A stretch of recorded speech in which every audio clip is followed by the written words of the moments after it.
नमस्कार, मी विठ्ठल बाळुंके. न्यूज 24 महाराष्ट्र लाईव्हच्या गाथा स्त्री शक्तीची या विशेष कार्यक्रमात आपलं सर्वांचं स्वागत आहे. आजच्या या कार्यक्रमाचे प्रमुख पाहुणे सामाजिक कार्यकर्त्या ललिता शिंदे आहेत. मी प्रथमतः ललिताताई शिंदे यांचं स्वागत करतो या कार्यक्रमामध्ये.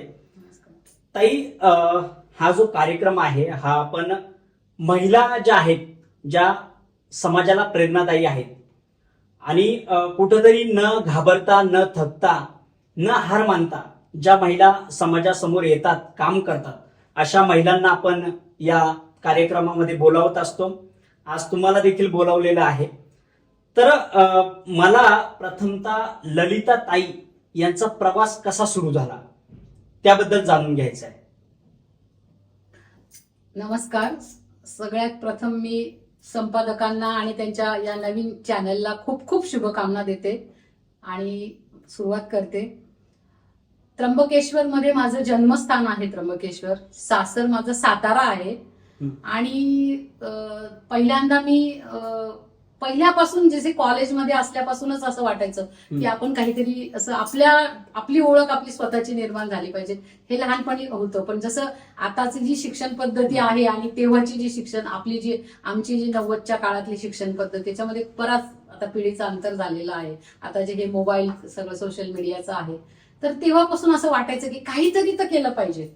आणि मग असं करता करता लग्न झालं. लग्नानंतर जीवनामध्ये स्ट्रगलच आलं आणि स्ट्रगल आल्यानंतर मग मी मूळची त्र्यंबकेश्वरची आणि त्र्यंबकेश्वराच्या मंदिरातल्या पुजारी, म्हणजे जे आमचं वतन आहे, जे छत्रपती संभाजी राजांकडनं आम्हाला आलेलं आहे, त्यांच्या घराण्यातला म्हणजे माझा जन्म आहे. त्यामुळे जी काही आता पुढचा प्रवास आहे, त्र्यंबकेश्वर हे माझ्याकडनं ही सेवा करून घेतात असं मला आता असं वाटायला लागले. तर पहिले मग शिवसेनेची नगरसेविका झाली. म्हणजे तो नगरसेविकेपर्यंतचा प्रवास कसा होता? म्हणजे तुम्हाला का वाटलं की आपण राजकारणात यावं, समाजकारणात यावं? हा नेमका प्रवास कसा सुरू झाला?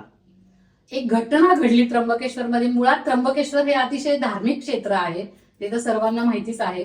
पण तिथे त्र्यंबकेश्वरमध्ये एका मुलीचं म्हणजे काय म्हणतात, हुंडाबळीमुळे एक तिचा बळी गेला आणि तिथे पहिली ठिणगी पडली. त्यावेळेस आमचं पूर्ण गाव बंद राहिलं आणि गावाने पूर्ण मूक मोर्चा वगैरे काढला. तिथून खरा तो प्रवास सुरू झाला. आणि मग माधुरीताई जोशी होत्या, त्यांनी मला विचारलं की शिवसेनेत काम करशील का? शिवसेना माहित नव्हती, काहीच कळत नव्हतं, पण काहीतरी करायचं. आणि बाळासाहेब ठाकरेंचा माननीय त्यांचा मला हे होताच, म्हणजे प्रेरणा होतीच की बाबा साहेबांचं विचार ठेवायचे. आणि मग शिवसेनेत प्रवेश केला. पक्षाने लगेच इलेक्शन आल्यामुळे तिकीट दिलं आणि तिकीट दिल्यानंतर काय लोकांना वाटलं, लोकांनी निवडून दिलं. आणि निवडून दिल्यानंतर कुंभमेळा आला आणि जो म्हणजे प्रत्येक दिवस विठ्ठल बर का शिकायचं काहीतरी प्रत्येक, मग तो कुंभ मी जवळनं पाहिला. प्रत्येक मिटिंग अटेंड केल्या, कलेक्टर बरोबर कसं हे करायचं, प्रशासनाशी कसं करायचं. अत्यंत म्हणजे 2 चाकं प्रशासनाशी हात मिळवणी केली तरच नगरपालिकेतल्या म्हणजे नागरिकांची कामं होतात, अन्यथा नाही. पण या काळामध्ये आपण बघितलं तर तुम्हाला विरोध देखील मोठ्या प्रमाणात झाला. या विरोधाला तुम्ही कसे सामोरे गेले? एक महिला म्हणून तुमची जर आम्ही भूमिका बघितली तर एक खमकी भूमिका असायची एक महिला म्हणून. ते नेमकं कसं शक्य केलं? नाही, त्याच्यानंतर जे शिवसेनेचा प्रवास झाल्यानंतर त्र्यंबकेश्वराच्या, म्हणजे आता हे तुम्हाला सगळ्यांना सांगणं गरजेचं आहे की त्र्यंबकेश्वराच्या जो ट्रस्ट होतं ते पूर्णपणे बरखास्त होतं. म्हणजे पूर्णपणे काहीच तिथे शिल्लक नव्हतं. फक्त तिथे 2 जे पदसिद्ध न्यायाधीश आणि सीओ होते, ते चालू होता, कारभार चालू होता. 35-40 वर्ष त्र्यंबकेश्वर देवस्थान हे कोणालाच माहिती नव्हतं. ना त्र्यंबकेश्वरच्या लोकांना माहिती होतं, ना नाशिककरांना माहिती होतं. तो जो प्रवास आहे ना, तो अत्यंत कठीण होता. की तो जो नाशिक कोर्ट, मग मुंबई हायकोर्ट, आता कोर्टाच्या लढाया किती किचकट असतात हे तुम्हालाही पण माहितीये. आणि नंतर सुप्रीम कोर्ट, असा तो म्हणजे तो आमची ती त्र्यंबकेश्वरची जी घटना ट्रस्ट आहे ते अडकलेलं होतं. आणि असंच काही माहिती नाही, ठेचा लागत पडत उधळ कसं जे लढत मी सामाजिक काम शिवसेना म्हटलं की ते अंगामध्ये ते असं, आणि खूप आवडतं अन्यायाविरुद्ध लढायला. आणि मग ती त्र्यंबकेश्वराची जी लढाई आहे ती सुप्रीम कोर्टात होती. सुप्रीम कोर्टात 2011 मध्ये गेली. तो स्टे उठवला. स्टे उठवताना माझ्या समोर विठ्ठलजी शांतीभूषण आणि प्रशांत भूषण सारखे दिग्गज वकील माझ्या केसला उभे होते. म्हणजे अतिशय जे एका मिनिटाचे जो जो लाखांमध्ये पैसे घेतात अशांसमोर मी उभी राहिली माझे कोर्ट. आणि पण कोर्टाने माझं म्हणणं 25 मिनिटं ऐकून घेतलं आणि तिथे महिलांना प्रथम जागा निर्माण केली. तुम्ही एक तो जो लढा दिला होता की जे गोदावरीचं कॉन्क्रिटीकरण केलेलं आहे ते काढावं, हा लढा बऱ्याच दिवस तुमचा चालला, पण मात्र ते काही यश आलं नाही असं म्हणता येईल आपल्याला. नाही, लढा दिला नाही, लढा चालूच आहे. पण कसं आहे माहिती का, जनता किंवा नागरिक जर काही बोलायलाच तयार नाहीयेत त्यावर, तर तो लढा संपलेला अजिबात नाही आहे. 2027 मध्ये त्र्यंबकेश्वरला, नाशिकला कुंभमेळा भरतो आहे. आता लवकरात लवकर पीएम मोदींची भेट घ्यायची आहे आणि त्र्यंबकेश्वरला गोदावरी बाल रूपामध्ये आहे, तिला कॉन्क्रीटमध्ये बंदिस्त केलेलं आहे आणि त्याविरुद्ध म्हणजे न्यायालयामध्ये गेलेली आहे. न्यायालयाने चांगले आदेश दिलेले आहेत. पण जर त्र्यंबकेश्वरच्या लोकांची मानसिकताच नाही आहे की जी गोदावरी तिथे अर्थवाहिनी आहे, ती तिथे काय जीवनदायिनी तर ती आहेच, पण अर्थवाहिनी आहे, पण कोणीही 2 पावलं तिच्यासाठी त्याग करायला तयार नाही आहे. आणि ती कुशावर्तापासून जी वाहत पुढे नाशिकहून गंगापूर धरणापर्यंत येते, तो पूर्ण मला म्हणजे जो पहिला टप्पा आहे धरणाचा जो आपला की म्हणजे मला माननीय जिल्हाधिकारी ज्यावेळेस महेश जगडे होते त्यांनी सांगितलं की त्र्यंबकेश्वर इतकं सुंदर आहे, तुमचं स्वित्झर्लंड सारखं आहे, तुम्ही लोक काही करत का नाही त्याच्यासाठी. तर पहिला टप्पा तुम्ही म्हणे की तो सायकलिंग ट्रॅक वगैरे करा, नो व्हेकल झोन करा.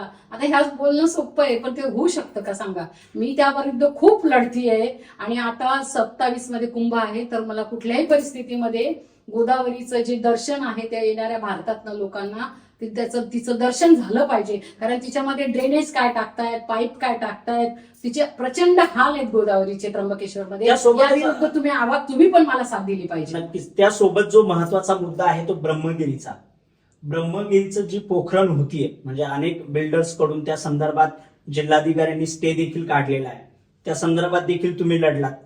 मात्र असं का होतंय, म्हणजे जो ज्वलंत प्रश्न आहे ब्रह्मगिरीकडे का दुर्लक्ष केलं जात आहे म्हणजे प्रशासनाकडून? आता हा नवीनच म्हणजे कसं सांगावं, कुठून सुरुवात करावी हेच समजत नाही. की आता हा एक नवीनच मुद्दा आहे की ब्रह्मगिरी ही गोदावरीचं जन्मस्थान आहे. तो पर्यावरणीय दृष्ट्या महत्वाचा आहे, ऐतिहासिक दृष्ट्या महत्वाचा आहे, भौगोलिक दृष्ट्या सर्व दृष्ट्या अत्यंत पवित्र आहे. आणि सगळेजण तिला प्रदक्षिणा मारतात. म्हणजे डामा म्हणतात ब्रह्मगिरी काय त्याचं नाही यमपुरी, ह्या सगळ्या गोष्टी आहेत. वारकरी संप्रदायाला पण माझं या माध्यमातून सांगणं आहे की तिच्या पूर्ण पायथ्याला म्हणजे मागच्या बाजूने पण आणि पुढच्या बाजूने पण सगळीकडे आता उत्खनन सुरू झालंय. कोणाला फार्म हाऊस बांधायचे, कोणाला रिसॉर्ट बांधायचे, कोणाला बंगलो बांधायचे. पाठीशी घालता याला प्रशासन पाठीशी घालते, त्र्यंबक नगरपालिका पाठीशी घालते. आणि आता हे एनजीटी मग पुणा जे बेंच आहे त्यामध्ये आता मी 8च दिवस झाले पहिलं हेअरिंग झालेलं आहे, नोटीस इश्यू झालेल्या आहेत वन विभागाला वगैरे. पण ही सगळ्यांची जबाबदारी आहे, सामूहिक जबाबदारी आहे. कारण ही जर गोदावरी हे काळीच आहे, आपलं नाशिककरांचं पण आहे, त्र्यंबकरांचं पण आहे, आपल्या ब्रह्मगिरी पण आपलं काळीज आहे, तिला जपणं गरजेचं आहे. ती देवभूमी आहे. त्या देवभूमीमध्ये जर तुम्ही उद्या तिथे हॉटेल्स आले म्हणजे पुढच्या गोष्टी काय काय होणार आहे तुम्हीच बघा. आता मग ह्या गोष्टी थांबल्या नाही गेल्या पाहिजे का? त्याच्यामध्ये अहिल्यामध्ये पण कॉन्क्रीट करून ठेवले आता. म्हणजे गोदावरी गेली आता ती अहिल्या, म्हणजे गोड गोड झरणे जर तुम्ही असे नष्ट करायला लागले. आणि ललिता शिंदे विरुद्ध आता ललिता शिंदे विरुद्ध माझ्या विरुद्ध गुन्हा दाखल केला खोटा.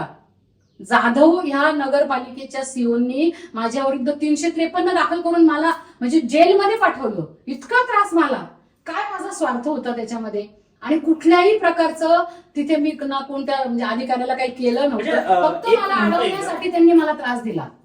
एक त्र्यंबकेश्वर वासी जे आहेत म्हणजे त्या लोकांचा तुम्हाला पाठिंबा मिळत नाही का या संदर्भात? त्र्यंबकेश्वरकरांचा काही पाठिंबा तुमच्या या लढ्याला मिळत नाही का? आतून सगळे पाठिंबा देतात. हो ताई, तुझं सगळं बरोबर आहे, समोरून कोणीच येत नाहीये. नाशिककरांचा खूप पाठिंबा आहे. पूर्ण भारतातनं सगळे लोक फोन करतात की ललिताजी आपका काम तो बहुत अच्छा है, बहुत आप तो भगवान से बहुत लगन से काम कर रही हो.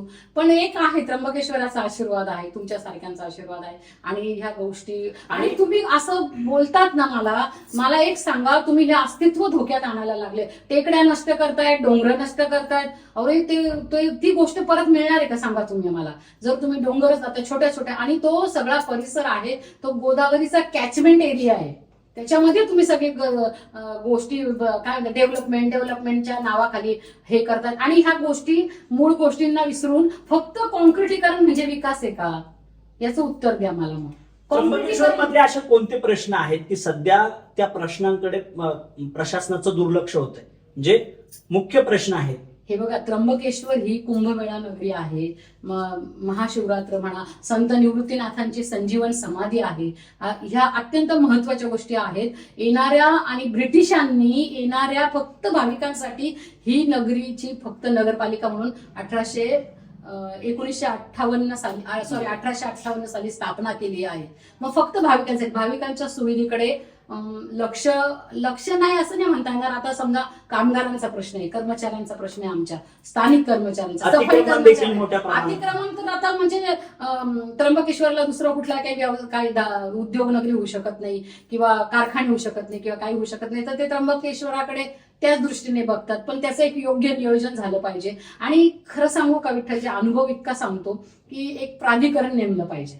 आता प्राधिकरण नेमलं पाहिजे. आमदार, खासदार या सगळ्यांनी आत्तापासून जर लक्ष दिलं ना, तर जो काही 200 कोटी म्हणा, काही 500 कोटी निधी येतो ना, तो एकदम व्यवस्थित तिथे हे होतील. उगाच ते अगदी कुंभ असा पाऊस पडतो आणि असे रस्ते टाकतात हे लोक, कसं ते चांगलं राहणार? ललिताताई, तुम्ही व्यवस्थेच्या विरोधात लढतात, जिथं अन्याय होत असेल तिथं भूमिका घेतात, खमकी भूमिका घेतात, काहीतरी एखाद्या गरीबाला न्याय मिळेल म्हणून तुम्ही काम करतात. मात्र या सर्व याच्यामध्ये तुम्हाला घरातून कसा पाठिंबा असतो? म्हणजे घरातून कसं हे मॅनेज तुम्ही करतात की सगळ्याच प्रश्नांना तुम्ही तोंड देत असतात, कुठेही अन्याय झाला तरी तुम्ही धावून जातात? घरातून कसा पाठिंबा असतो याला? घरातनं थोडासा विरोधच होतो, पण आता ती काय स्वभाव आहे आतला की अन्याय पाहिलं की मला खूप असं वाईट वाटतं. आणि मी खूप हे सगळं बघून पुढे आलेली आहे, कारण एक म्हणजे सुरुवातच माझी स्ट्रगल मधनं झालेली आहे. आणि आता तर मात्र अजिबात नाही, तर फोनवरच कामं करते. पटकन हे असं झालंय, पटकन करून द्या. खूप लेडीजच्या कामं येतात, महिलांचे कामं येतात, मुलींचे कामं येतात. म्हणजे कुठं सांगावं की एका दोन मुलींवरती 70 वर्षाच्या म्हाताऱ्याने बलात्कार केले होते. 2 16-14 वर्षाच्या लहान मुली होत्या, त्यांना पण एक मी न्याय मिळवून दिला. बऱ्याच कामं येतात, आवडतं मला काम करायला, आवडतं. आणि आता तर म्हणजे सेवाच करायची असं ठरवलेलं आहे.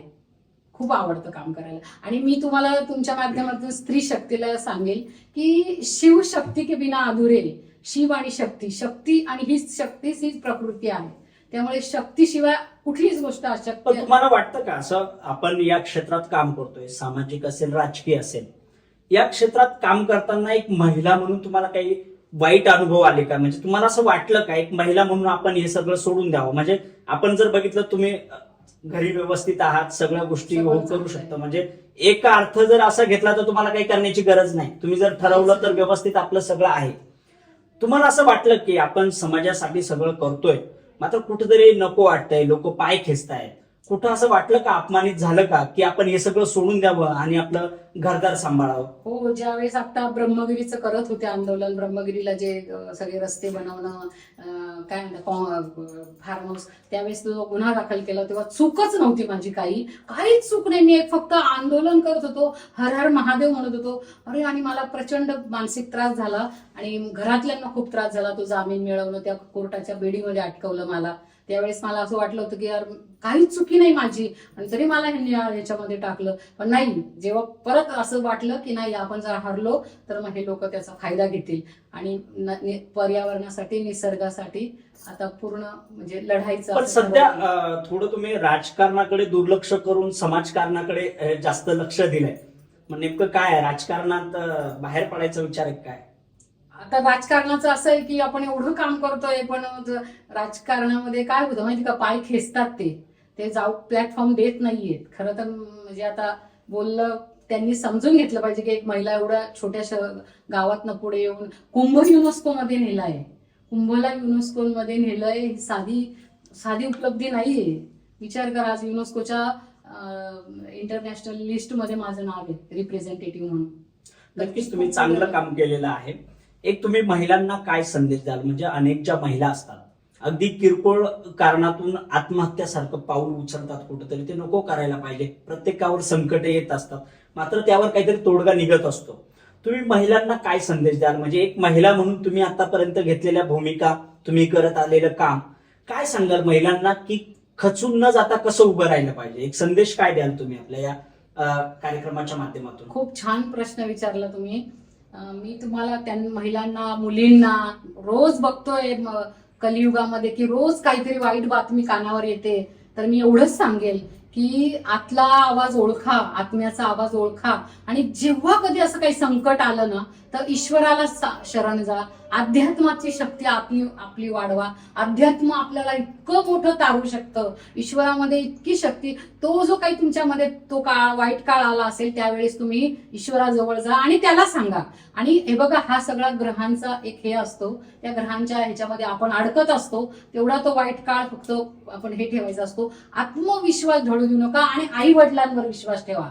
मुलींना तर माझी विनंती की आई वडिलांवर विश्वास ठेवा. कुठलेही निर्णय काही घेताना तरुण मुलींनी अजिबात घेऊ नका. लव्ह जिहाद सारखे फार मोठे प्रश्न महाराष्ट्रात, भारतात आहेत, तर मुलींनी कृपा करून असं काही वाईट करू नका.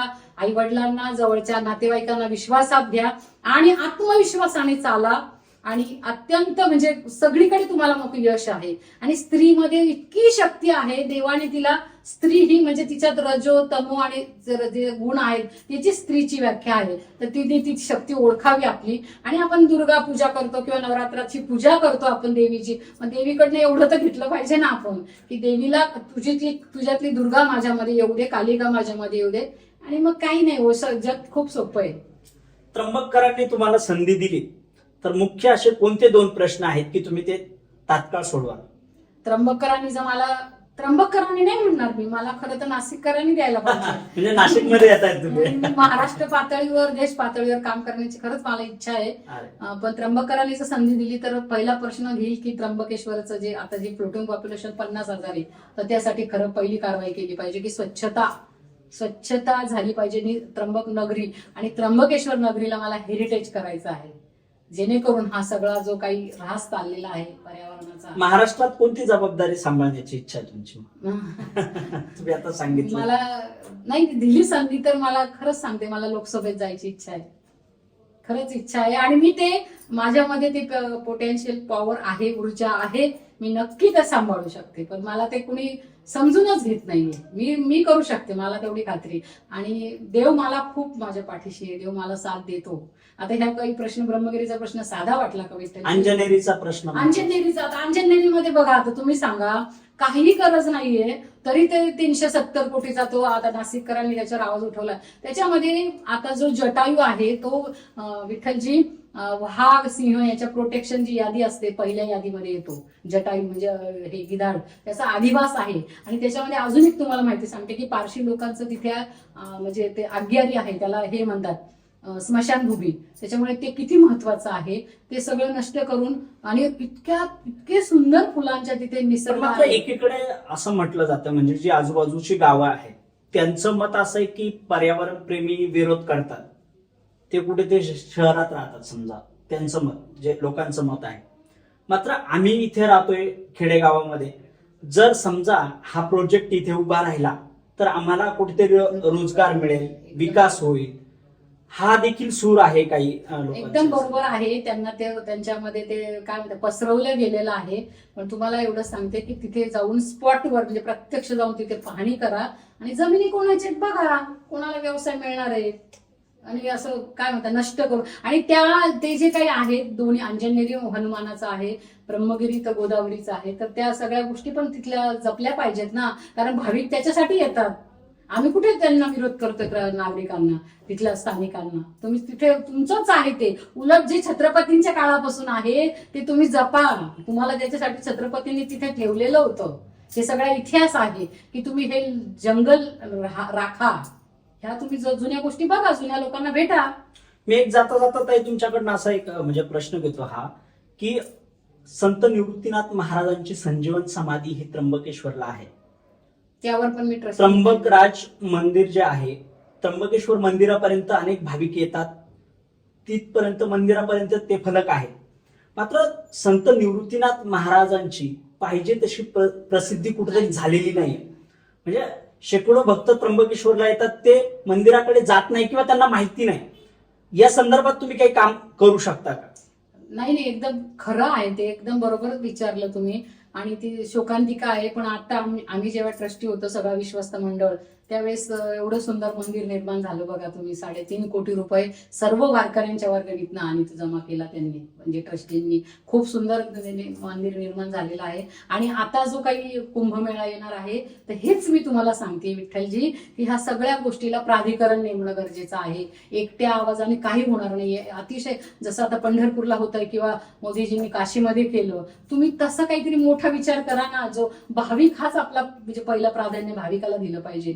जसं आता उज्जैनमध्ये झालंय, तसं आता इकडे लक्ष दिलं तर म्हणजे काय म्हणतात त्याला, ते काय कॅरिडॉर वगैरेच्या विरोध, म्हणजे ते तर मी नाही म्हणणार, कारण स्थानिकांना त्याचा फार मोठा फटका बसू शकतो. त्याच्यामुळे त्याच्या विरोधात तर आम्ही म्हणजे राहूच, पण जे काही योग्य आहे ते केलं पाहिजे असं मला वाटतं. धन्यवाद ताई, तुम्ही आमच्या या कार्यक्रमात येऊन खूप मनमोकळ्या अशा गप्पा मारलेल्या आहेत. अनेक विषयावर त्यांनी विश्लेषण केलेलं आहे.